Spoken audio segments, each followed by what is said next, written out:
scouting report and it says this player is good. The only negative is injury history. We keep overlooking that, like, okay, he's just injured a lot. You know what I mean?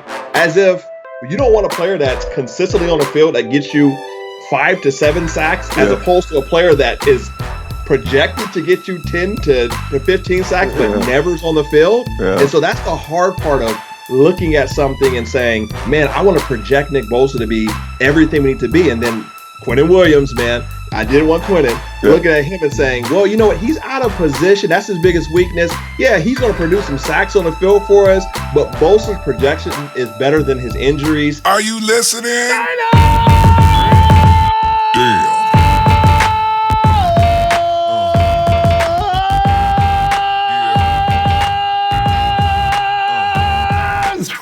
Expect for that to get louder as the days go by. We are in OTAs. Oh, did I forgot to say something? Ronbo Sports here. See, I'm overly excited. I can't even focus. Ronbo Sports here, representing the Niner Empire organization worldwide. Where 49ers football, it just never ends. How you doing, fam? And you should be saying things like, fabulous, man. We look like we got a team worthwhile forming this year, and we do. As I was about to say, 49ers out in Santa Clara preparing to get ready for the 2019 season. Things are falling into place, and I know each and every year I go through the same enthusiastic approach toward the 49ers. They can do no wrong. They will not get beat. Finally, I can say I have every right and I am licensed this year to believe everything I tend to believe in. This team looks good. I know what you said. You want me to get to it. I'm going to get to it right now. I've already been hit up on social media. People are saying, hey, Ronbo, man, what happened to your boy? What happened to your boy, Nick? I had to laugh because I'm saying, you know, we talked about this at great length, about Nick Bosa having injury problems and prone to this and that. He tweaked a hamstring, and that's all anybody needed. Listen, fam, it's a tweaked hammy, okay? My man was standing over on the sidelines. I understand he was just watching practice finish up. They called him out. Sit down, Nick. No. Stand there and watch what's going on. They looked at him. You know, they didn't even attend to him. No attendants were standing up there fussing over him or anything like that. Just stand there. And he left the field, of course, after practice was over. Went home. So I don't know to what degree. Yeah, I don't think it's serious. So, because if it was, they would have been freaking out, right? So Nick's all right. What I really enjoyed, D Ford, right? D Ford displaying your leadership skills, and I am delighted he is. Let me tell you this though, man. I got a Kansas City Chief brother, right? I mean, Kenny loves him some Kansas City Chiefs, especially since the last 2 or 3 years. How many years? Since Alex Smith arrived in Kansas City, they've been winning games, right? So I got to pick on him at each and every postseason. But last year, Mahomes just brought a whole new look to KC. So what does he say to me? Yeah, y'all went and got D Ford. If it wasn't for D Ford, we would have been in the Super Bowl. See, so now we got D Ford, now I got to go through this. See, so that's okay. You know what I'm saying? I mean, it is what it is, and we got to, you know, these things happen. And next episode, maybe we'll get our chance to talk. So, D Ford, as I was about to say, displays leadership skills. He goes over because he knows the importance of Nick Bosa to this defense, and he says, how's your ass? I can already tell I'm gonna like D Ford. He sounds like my kind of guy. Hey, you know, with all jokes aside, I guess D Ford backed up off that. And he says, yeah, don't worry about it, man. You know, you'll be okay. Because D realizes, Nick, this is the time period where he needs to come in, absorb a lot, learn a lot, and get acclimated to the NFL. This is where it starts in OTAs. But apparently they had a long talk or whatever. They've probably been talking a lot anyway since they both share the same jobs, basically. And you know what I really appreciated about what D did? D went over it, and I was always concerned about this. D goes over and says, you know, we need to switch back and forth every now and then. I'm going to play the big end. You come on over to Leo's spot, you know, because you never know what the game plan is going to be. So we need to learn both spots. You know, I like that about D Ford. I want to see that anyway, because I'm interested in seeing, because whoever plays next to Buckner is going to have a field day anyway. And D Ford knows it too, because he said he didn't have a favorite side. He'll be fine on either side of the edges. So I do want to see what Nick looks like playing next to D-Buck. because I already know what D Ford's going to look like, because D-Buck ain't playing no more, man. And I mean, he's all pumped up. DeForest Buckner's got to be thinking, oh, I hope they double the triple team me now, because, that wasn't even stopping him anyway. So now, it's a new day for that defensive line. This is why I'm overly enthusiastic, if you want to put that label on it. So they're going to be switching back and forth, because as I say, D says, we don't know what the game plan is going to be. It could change from one week to another. You may have a sucker I want on your side. I may have somebody that requires your technique on my side. We just go back and forth so nobody knows what to do, especially if you're an OC. You don't know who's going to be where. So if you're planning on D Ford coming off the Leo and Nick coming off the big end, you cannot assume anything with this defense other than DeForest Buckner's coming at the middle. And when you look at Solomon Thomas, how he's talking nowadays, I think his head is on. It's on straight now. Solomon looks like he's coming in ready to roll. So let me count my first round draft picks on my front line. I got DeForest. I got DeForest, but I got D Ford on the outside. I got DeForest Buckner in the middle. I got Eric Armstead. I don't care what you say about him. And next to him, I got Solomon T spelling him as well. I got Nick on the outside. And the secondary guys coming in, the rest of these guys, man, there's some potency there too. So I can talk all the smack I want to about that defense. There's no way they don't hit hard this year. But I do like what D Ford did, and I love his leadership. And he's coming in, and he's getting things done and saying the right things. And I imagine we're going to have a great season as far as that defensive line goes. Anyway, this is the part of the season, though, that they got to get those reps in, because they got to learn how to work together. And it sounds like the chemistry's coming along fine anyway, so we can be impressed with that. Let's get to Jimmie G. Now, see, Jimmie G. G's coming in. He's looking good already. They brought in some new knee braces. He's going to wear one all year. And the first one he put on fit good. He liked it. It's lightweight. He can move in it. And he's out there doing 7-on-7. He's zipping passes. He was 15 out of 20 on yesterday. That was Tuesday. And he was looking good. Depends on when you watch this video. Yeah, on Tuesday he was looking good. 15 out of 20 passes. Bing, bing, bing. You know what I really love? When Sherman says, actually, he did too, but Jimmie kept that little sly smile on his face. Sherm says, I was standing there, man, and it wasn't my assignment, but I saw him going toward Jordy Matthews. I went over there to stop him. She said Jimmie put a pass where nobody else could put it. He put it perfectly where Rich couldn't get it. And Rich admitted it. That's what I enjoyed. Rich, and I don't think Rich's skills are declining. I think Jimmie G's just that good. See, we need to be reminded of just how good Jimmie G is, because people are already talking about putting Nick Mullins in there, and if we were serious about winning, you put Nick Mullins in there right now. No. You need to remember what Jimmie G was like. It's like G said, in 2017, we came out, we rehearsed a bunch of plays, we had the game plan down, we knew how to beat the teams we were going to beat. So I come in 2018, and I'm starting over like anybody else, like a kindergartner, with Kyle Shanahan's offense, which is, oh my God, anyway. And this explains what I was trying to say last year. I suspected it right from the beginning. The first 3 games, the 49ers looked a little slow. Jimmie G did not look like Jimmie G. But then I said to myself, how do you just not beat Jimmie G all of a sudden? Something else is going on there. He was learning the offense like everybody else, and so things moved a little slower, and they weren't as sharp, and they look as much in sync as they did at the end of the 2017 season. And Jimmie says starting from OTAs was a little difficult last year, and they sort of gradually got into it. Now he says this year, he says we got a little more familiar with what's going on. It's a little smoother. It's a little easier now. We start the day off. I'm feeling a little more routine-ish, and we're getting into it. And that means him and everybody on the staff. We got to remember one thing, fam. There's going to be a turnover in receivers and personnel around Jimmie.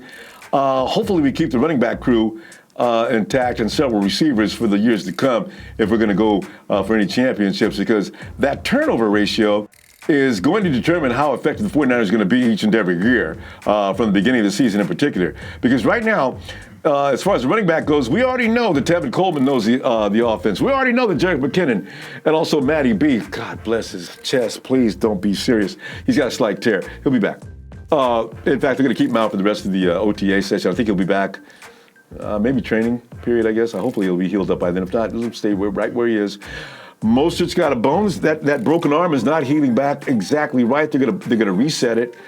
There's a setback there. So right now, Tevin Coleman and the rookies are pretty much running practice because, our running backs, they're going to bring Jack McKinnon along slowly. They're not going to rush him back out there either. So we're going to see more of those guys later on in the preseason. So that is what it is. But that is what I'm talking about when I say you want to get guys that are familiar with the offense so they can move quickly, move smoothly, not have to think all the time. Where am I supposed to be? Where am I supposed to go? This type of thing. You want to get past that. Same with the wide receivers. As much as everybody's always says, we need more wide receivers. Well, what we need is for a foundation to finally be built in a nucleus so we don't have to shift every year. That right now is... It is indeed Marquise Goodwin, Kendrick Bourne. Dante Pettis has got a year in the system. Deebo Samuel, Dalen Hurd have just come in. Trent Taylor knows the system as well. Richie James. We got a lot of guys who do know the system out there, and chances are they have an advantage over the guys that are just coming in for now. But Kyle's got to look through that, as the coaching staff is going to have to look through that and determine as to who actually has the biggest upside. Because you don't want to cut the wrong guy in this situation. As I say, you want to establish a foundation in the years going forward, and let's get it rolling here. This is why when people come up with the mandate, this is a make or break year. No, it's not.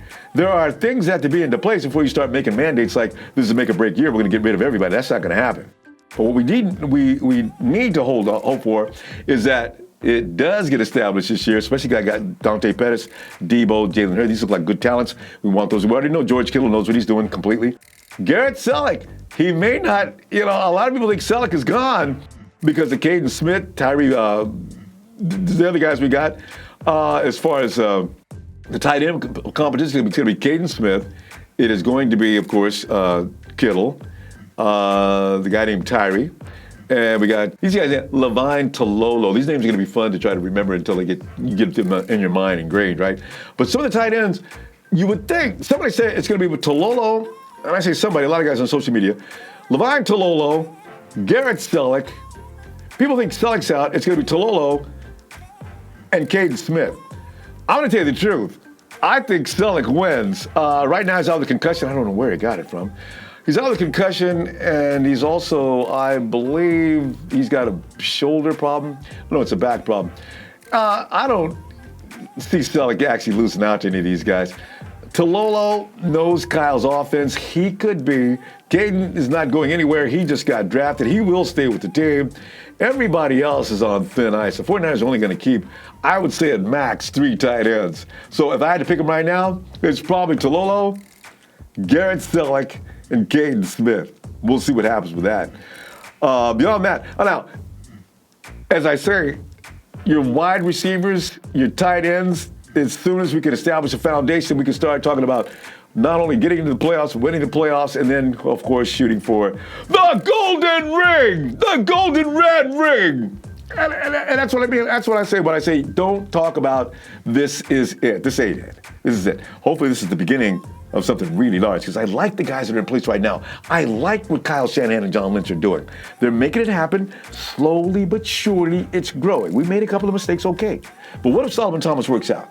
That means it wasn't a first-round bust. You already seen George Kittle in the 5th round. Looks awesome, right? Dante Pettis shows real promise. And a lot of people think he's going to come in and do a George Kittle this year, as George Kittle did last year in his breakout year in year 2.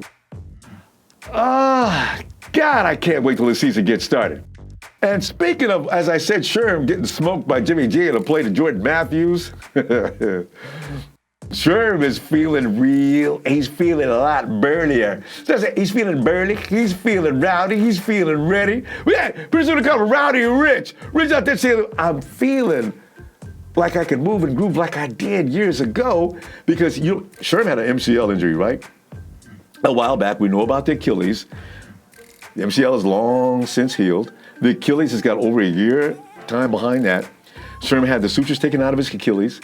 He's not feeling any pain. He says it used to be that I'd move around. You move around gingerly because the fact that if you do this, you do that, you do this, you feel pain. He says not feeling any of that. We may be getting the healthiest Sherm that's been around for the last 5 or 6 years. And that includes the time that he was in Seattle as well.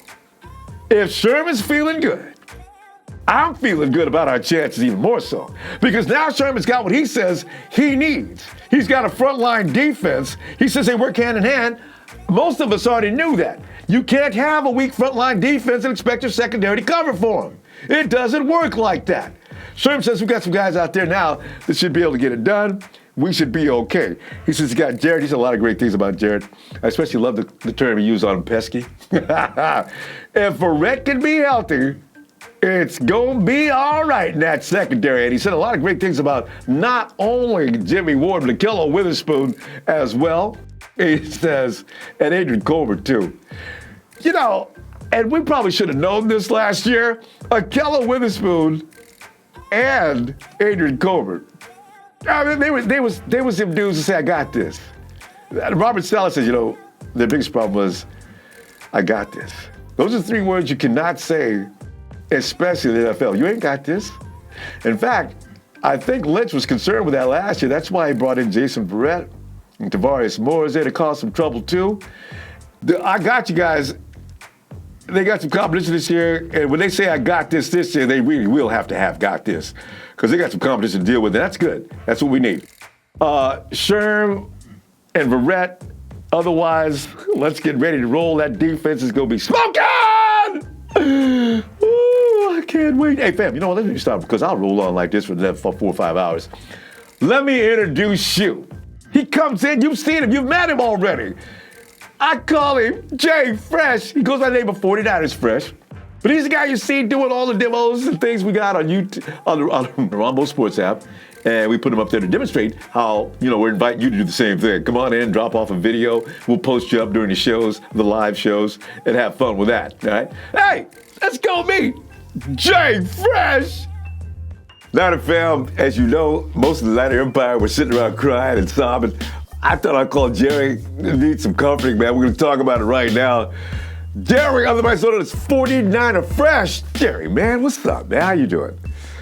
I'm good, Ronbo, man. I'm blessed for the opportunity to talk to you today, man. I'm excited, but I'm a little scared with the Niners, man. I know, Jerry, man. Look, let's go down the list, man. Nick Bosa. Oh, now the thing with Nick, it's a tweak.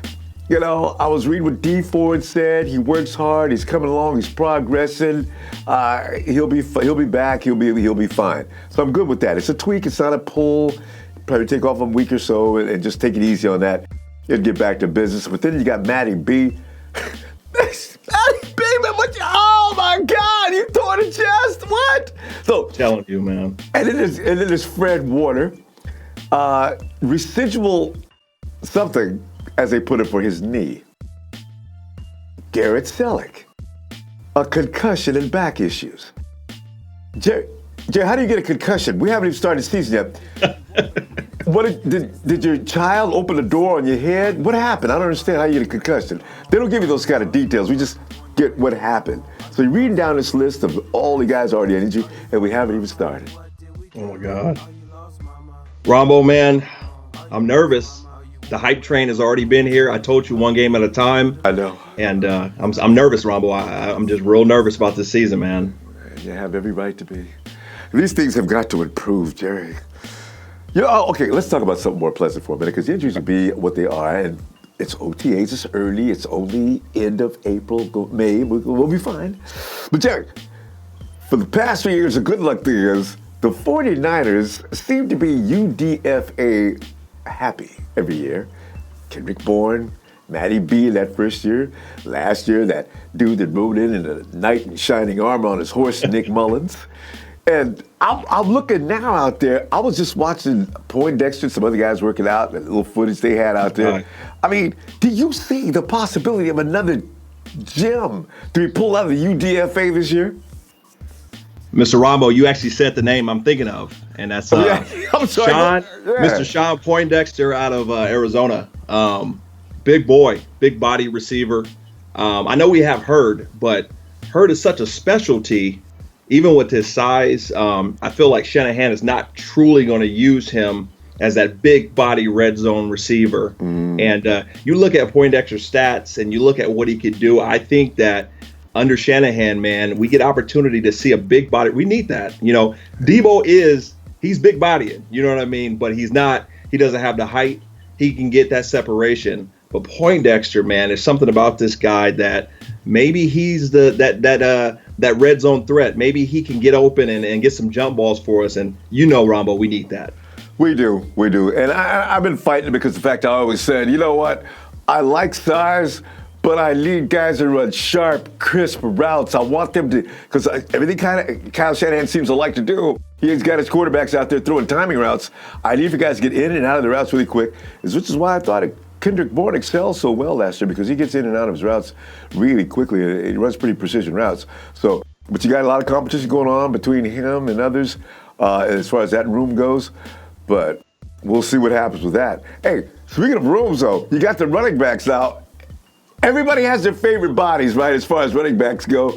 I'm dying to see why Kyle Shanahan went after Jerick McKinnon to begin with, and I want to see what he looks like. We didn't get a chance to see that last year, but it is said each running back, and everybody's talking about, we got so many running backs, but each one of them is going to carve out their own role in this system, and we'll see what happens. But you know what? If you had to put the pecking order together, if you just get back, it's just like a projection now. If you was going to Vegas and they was laying there, all right, who's going to start for 49? Who's going to be second man? Who's going to be third man on the banana pole? I mean, where would you put your guys right now?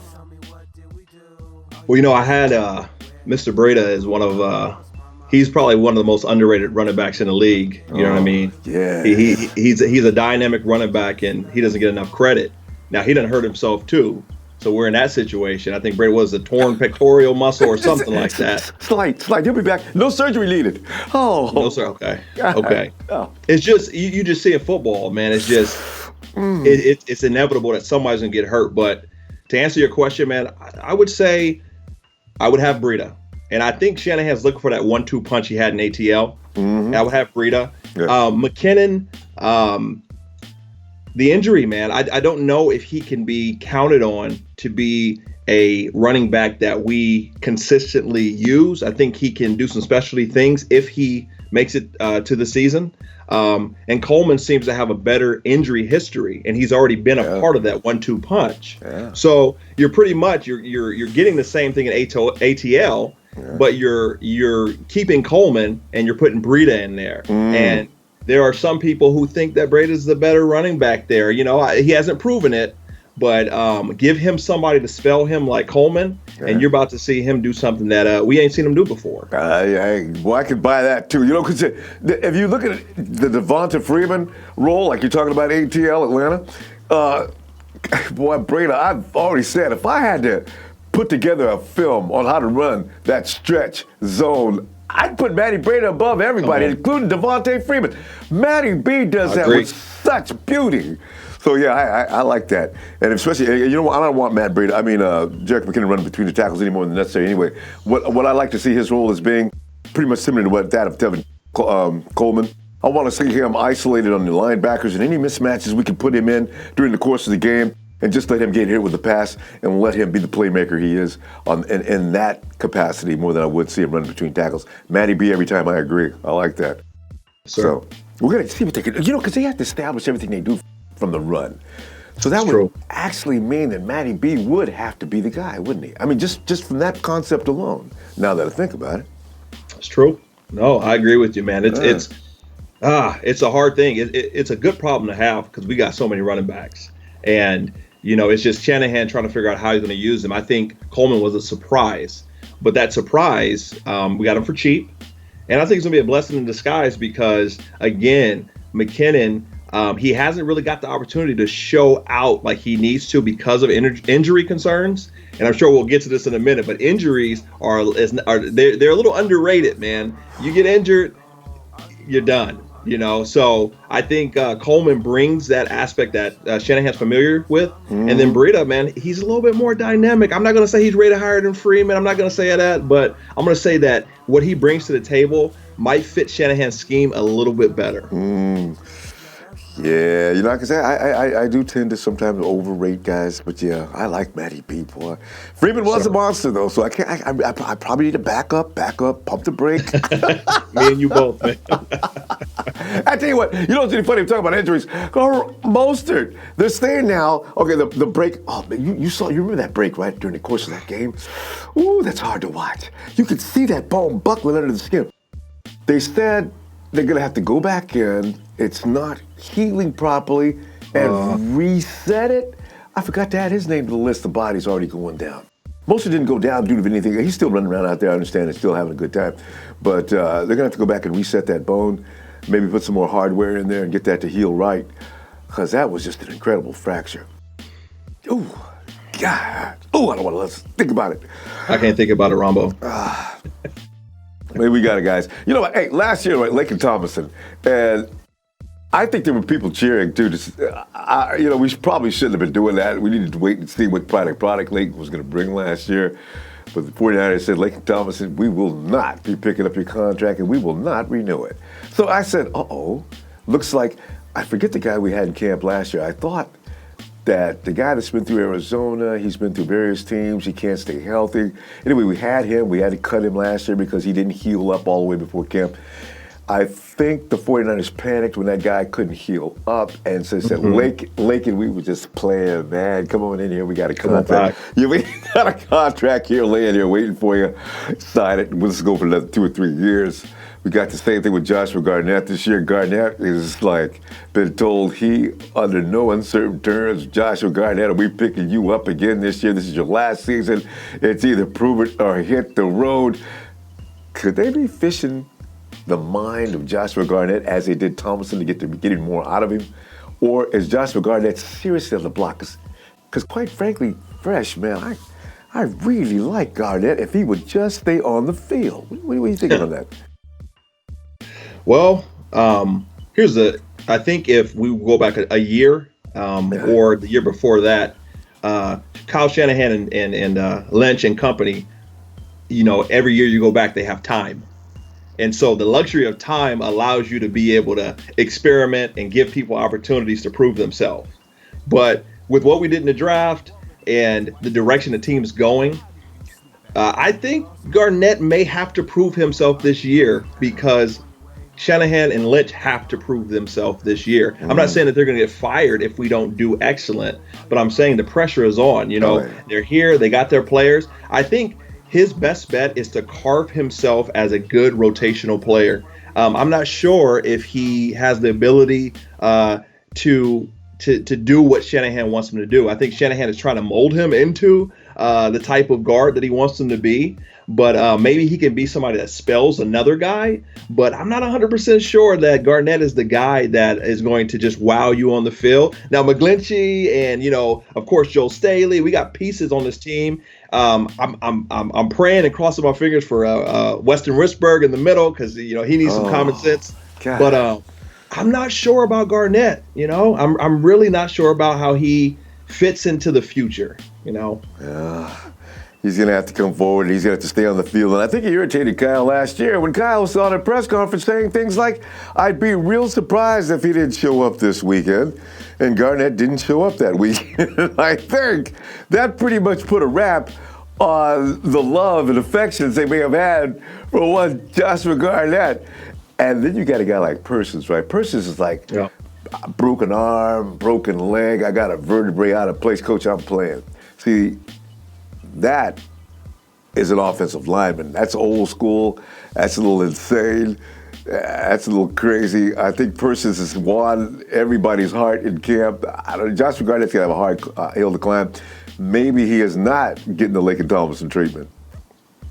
No. If I had to bet, I would say he isn't. I think we need him. We need that, his body. We need a camp body. We need somebody to be there. And I think Lynch, man, he is in love with these Stanford alumni. I know. And so here's the thing. We will never be able to say that Garnett didn't get every opportunity. There's going to be some people who listen to this who say, oh, man, Garnett can do this, can do that. We're going to give him every opportunity because he came from Stanford. Yeah. We're going to give him every opportunity. But I think that what you talked about, Percy, I forget what his name is, but the other guy on our line, I think he has Mike Person, yeah. Mike Person, excuse me. Yeah. I want to say Percy Harvin for I thought it was Percy Harvin, yeah. But with him, with Person, you got somebody who just wants to play, and he gets out there and just a dog. Like he just, even if he's not the best of the best, he's out there. He's making our team better because when you go up against him, you're going to get 100%, and that's what you want, especially in a camp. You want to build your team against guys who are just crazy and just won't stop. And I don't know if Garnett has that in him. I know, boy, Josh. He's got to. Well, Solomon Thomas, another Stanford product. I understand that he's got a little tiger in his eye this year, or should I say the eye of the tiger's come back to him. It seems like he may have gotten over the emotional wall that was sort of holding him back last year. And a lot of us suspected was the case. A lot of people assumed that it was a bust when we got him, and he's been proving it every day. I said, you know what, there's guys in this league. You look at Frank Clark over in Seattle. Frank did you know who he was until last year? I mean, there's certain guys, especially defensive linemen, and sometimes offensive linemen as well. Linemen sometimes take a little bit longer to get in stride and make that adjustment to the NFL.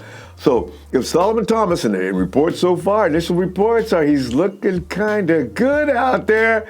Yes, sir. I don't know, Fresh. What do you think about Solomon T? You know what?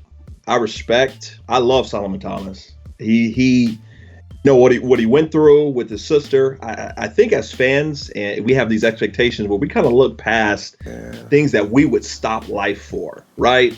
Like we look past those things because it's like, this is a football player and he should have everything together, and this is his job. His job is to entertain me on Sundays, and if he ain't doing that, then there's something wrong. And so, Ronbo, honestly, man, not to tell a sad story, but I lost my mom to breast cancer, and here's the thing. That it hits people in different ways. Now, it wasn't a suicide, but at the same time, I had to process this emotion, and I had to realize how I was going to function without this person that had pretty much been my backbone. Yes. And so from everything I hear, Solomon Thomas was very close to his sister, and that she provided a lot of motivation for him, and he provided a lot of motivation for her. So I'm sure he felt like he let her down. I'm sure he felt, why couldn't I help my sister? So you put all that into consideration, and you think about it, and you put that compared to the importance of football. And yes, it entertains us, and yes, it's an American sport. It's America's sport. But at the same time, you got to give the man an opportunity. He honestly, Ronbo, on the field, if you watch film, Solomon Thomas is not a bad player. No. He just hasn't played up to that number 3 overall pick status. And so we gotta have some grace towards people who go through some stuff in life. And I think Solomon Thomas, I honestly, now that the pressure's not on him, that's what I'm hoping Bosa, he comes back and he's good and everything like that. Because I think Solomon is like, you know what, the spotlight's not on me. Now they're gonna be focused on Bosa, D Ford, Buckner. I get my chance to shine. And I think that's going to be a Solomon Thomas that we've been waiting to see. So don't give up on Solomon yet. You know what I mean? He's been through a lot. I like that. That's a perfect perspective, too. Solomon Thomas is no longer going to be the media guy to be picked on. I got this guy's over here, this guy's over there. I am going to show everybody now that the pressure's off of me. And my priorities last year, they were, as Fresh just mentioned. I mean, I lost somebody. Football was probably on the back burner of my life at those hours of struggle and pain. Okay, now I'm learning to live with it. I can get on with my life. Now you're going to see another Solomon Thomas. Reports are already good on him. So I'm thinking, from what you said, Solomon Thomas comes out and blossoms this year due to the fact. You know what that's going to do also, Fresh? That's going to make it also. Everybody's talking about the regime, their first year in the draft. It was a bust because of Reuben Foster. If Solomon Thomas comes through, that means no, you cannot get on them, because everybody's looking for reasons to get on them. You cannot get on him about Solomon Thomas. He's blossoming. He's starting to contribute. He's making a difference. He's Solomon Thomas. Welcome back, Solomon. Let's go. Yeah. Let's go. So looking forward to that. So, and the same with Marquise Goodwin is another story. But Marquise, I don't know, how does anybody have 2 stillborn births in the second year? It's twins. And people getting mad at him and criticizing him. And we need to, and Fresh, we need to pass that word out right now. Can we stop getting mad at people who are going through emotional, it's the traumas like that can have an effect on you. We ain't got no mercy. But he's a bust. Cut him. Oh, come on, y'all, man. That's crazy. Could you do it? And Fresh just pointed out to you what it's like, your whole life is just shifted. It's tough to concentrate. So. Oh man, no. Marquise Goodwin is perfect, Ronbo.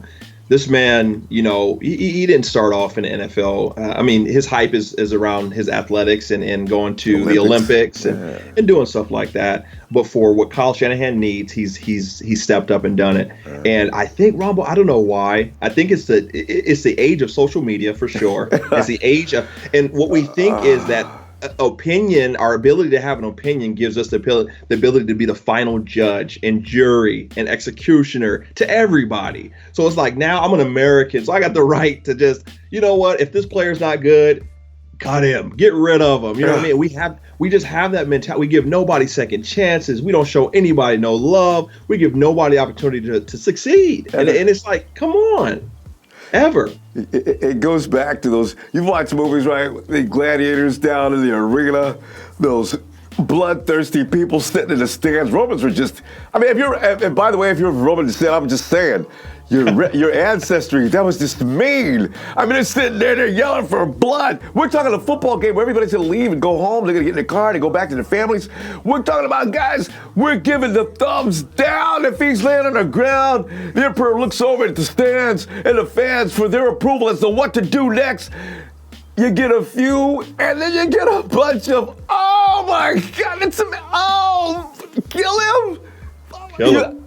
So see, we have not evolved from that very far, have we? No, sir. Well, it's sad. It's sad, Ronbo.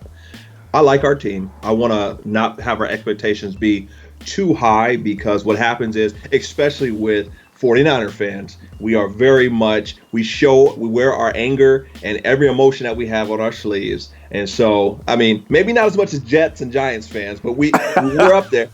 we most definitely, we're up there, Ronbo, and we get these high expectations and whatnot, and then all of a sudden we hear about injuries and things like that today, and it's like you're brought back down to earth. Like, wait a minute, this all can change, and just like last year with Jimmy G. Let me knock on wood, but it can always change. So I'm just saying, Ronbo, one game at a time. I know. I mean, we're all so hungry for the taste of winning again after going through long periods of nothing but one loss after another.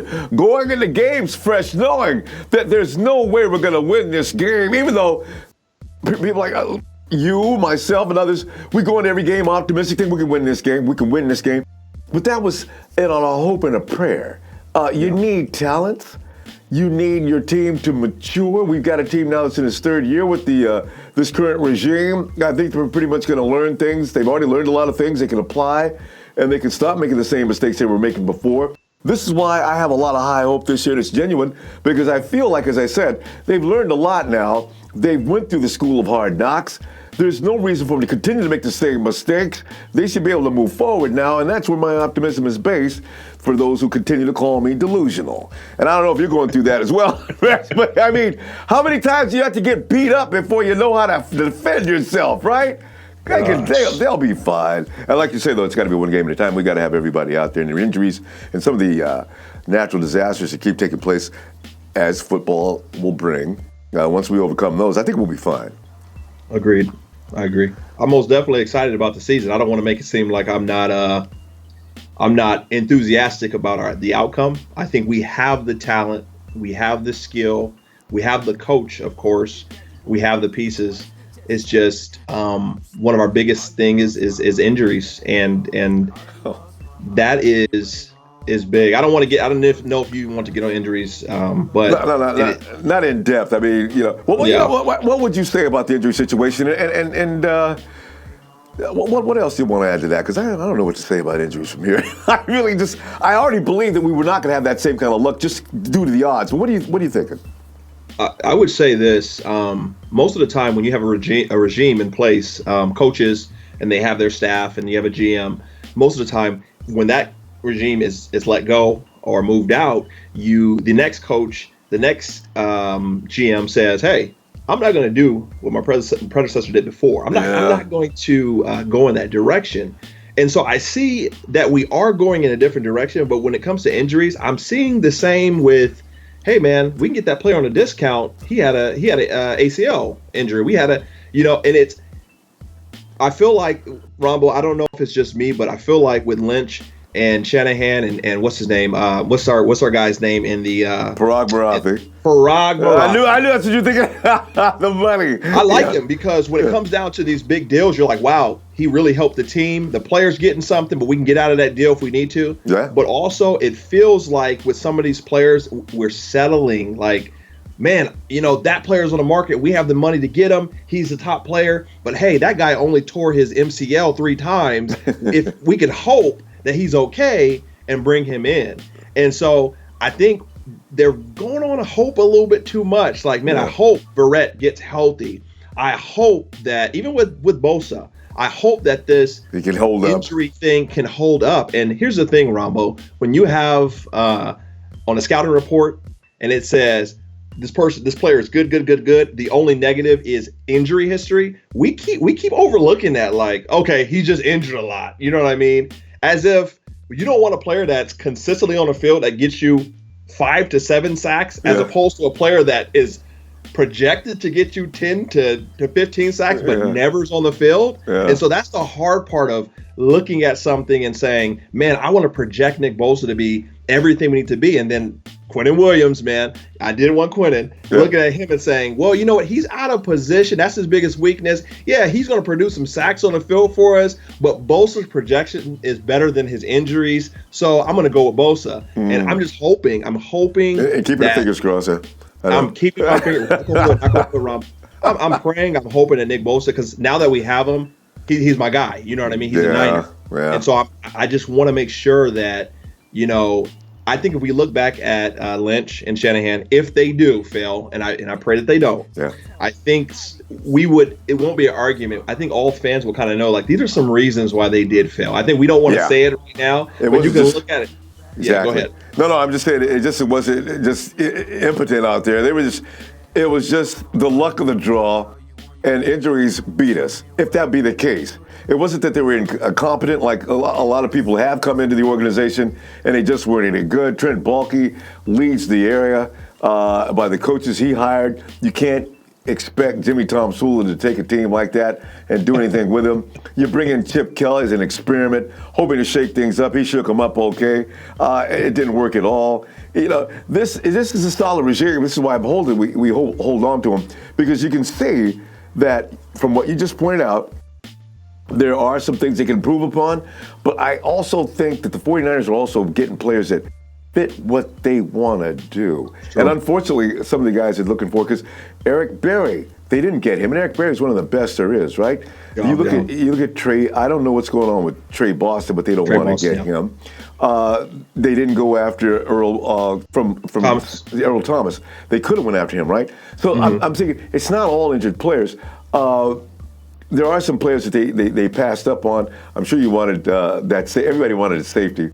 The Honey Badger was on everybody's list of guys to go after. But, for some reason, I don't know, maybe they sat around, they talked about it, maybe the defense, of course, they looked at film together. I always think, and I could be giving them too big of a benefit of a doubt, I'm always thinking that they looked at film and they maybe didn't like something they saw, or did they just save money on this guy, or what happened?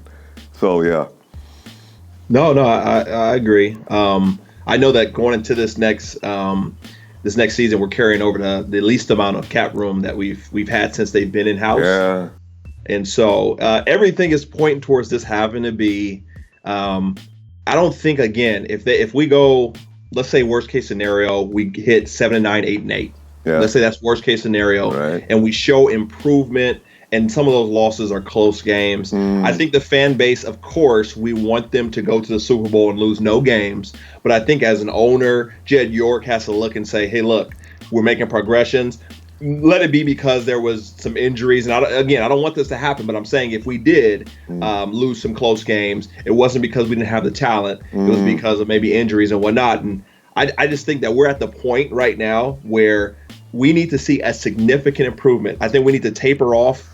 Hey, man, we're going to the Super Bowl. The 49ers are the best team. Yeah. We're going to be up there beating on the Rams and stuff like that. That could happen. Yeah. But it's probably better to say, you know what, as a fan, I need to see improvement in my team. I need to see it in the wins column, and I need to see it on defense as far as takeaways and turnover, which D Ford is a takeaway machine. That's his con. Yeah. as is Quan, and that's the injury. I hope he gets better and he's ready to go because he wants to pile it on the Bucks. We know that. He'll be ready. But I'm excited about that. I'm excited about having those players in position. I'm just hoping and praying that, man, I would have liked this report. We didn't see Bosa on the field today. Where was this guy? Yeah. You know what? They were stretching him out. They were massaging his hamstrings all practice because he's tight. He's tightly wound. They already said that in the scouting report, man. This guy is like if he don't get stretched out, he gonna pull something. Yeah. You know what I mean? Yeah. So, I would rather them say, you know what, I'm gonna take this approach. Bosa, we've seen your talent. We've already seen you got it. You know what I mean? So we don't need you to be out here trying to prove yourself and hurting people or hurting yourself. What we need to do is get you ready for the season and get you ready to go. And I think that's the approach they need to take with Bosa because he's too damn important to be out there getting injured for OTAs. Agreed. And he said today, and as I said, they said he stayed for practice. He didn't have anybody attending to him or anything like that. He was sitting there hanging around watching what was going on, and he went back in. So a tweak, when they say tweak, that usually means that'll probably not be too serious and probably will not be too long. If they say it's pulled, now it's getting serious. Now you got the MRI guy running around out there. All right, Nick, do you want to lay down on the table? Oh, God, don't start this. So I think he'll be okay. But you're right. And Kyle even alluded to it. He says, the guys came out there, they're all juiced up, and we need to settle down and just go ahead and go through the motions. Jimmie G looked good out there today. I got a kick out of Richard Sherman. Richard Sherman says, yeah, he threw a ball right by me, and it wasn't my assignment. I just thought I'd jump on it. But he threw that past me, and I was kind of surprised by that. And so he's looking good already. And he is Jimmie G still. So, because that's what I like about G. G is a gunslinger. He will throw that ball. He's got a lot of confidence in his own self. So, making the comparison between him and Nick Mullins, as a lot of people are doing right now. Some people's going as far as saying if the 49ers were serious, they would stay with Nick Mullins. And I'm saying if they were serious, they would stay with Nick Mullins. Do you understand what you just said? Come on. You're just ignoring what Jimmie did and looked at what Nick did last year. Now, remember, Jimmy's only won, he only won 3 games? Four games, Yeah, he won all 4 games. No, he won 3 games because Jimmie won 1 before he left. So Nick came in and won. We were 4, and yes. So, people need to... Would you let Jimmie at least come back out there and prove whether or not Nick Mullins is better than he is before we start to assume that Nick Mullins is the better quarterback? Oh! Yeah. That's shout out to my boy Justin Rosales, man. That's his... He is on. It's Nick, and then Jesus, and then everybody else. It's like, man. I'm like, here's the thing with Mr. Nick Mullins. First of all, everybody knew how high Jimmie G was rated. Even Bill Belichick. You know what I mean? When you got a quarterback that Bill Belichick takes in the second round, everybody pauses. Like, wait a minute. And he should. You know what I mean? And then you see the release, and then you're like, man, the last person I see release that fast, man, Tony Romo has a release like that. I'm not a Tony Romo fan, but the man can release the ball quick. Yeah. And you're like, man, this kid's released, and you go through all this stuff. And so you get excited about that. He gets injured. Nick Mullins comes in, and then he plays some good games. But what fans forget is that I'm not game planning for no Nick Mullins. I'm not in the back room scared of Nick Mullins. I'm not making sure my defense knows who Nick Mullins is. So the first couple of games, the first 3, 4, 5 games, Nick Mullins has the opportunity just to be a quarterback back there that's just playing quarterback. Jimmie G doesn't have that. Every time Jimmie G steps on the field, I'm game planning for him. This man can thread the needle. His ability to get that ball out in seconds. Man, that's who I'm game planning for. So before you're quick to say, oh my God, Nick Mullins is good and he's great, think about that. My defense is not scheming towards Nick Mullins. If Nick Mullins on the field, I'm going for Breida. I'm going for other pieces on the offense, but I'm surely not focused on Nick Mullins. So his success, in my opinion, he is a good quarterback, but hold on, wait a minute. He is a product of a defensive coordinator saying he's not important enough for me to focus all my attention on him, like Jimmie G. There you go. Well, that wraps it up. I put a ribbon on it, too. Well, yes. Fresh, appreciate you, fam. Let me go ahead and get you to hollow out of here. I'm going to give you the 3, 2, 1. Niners!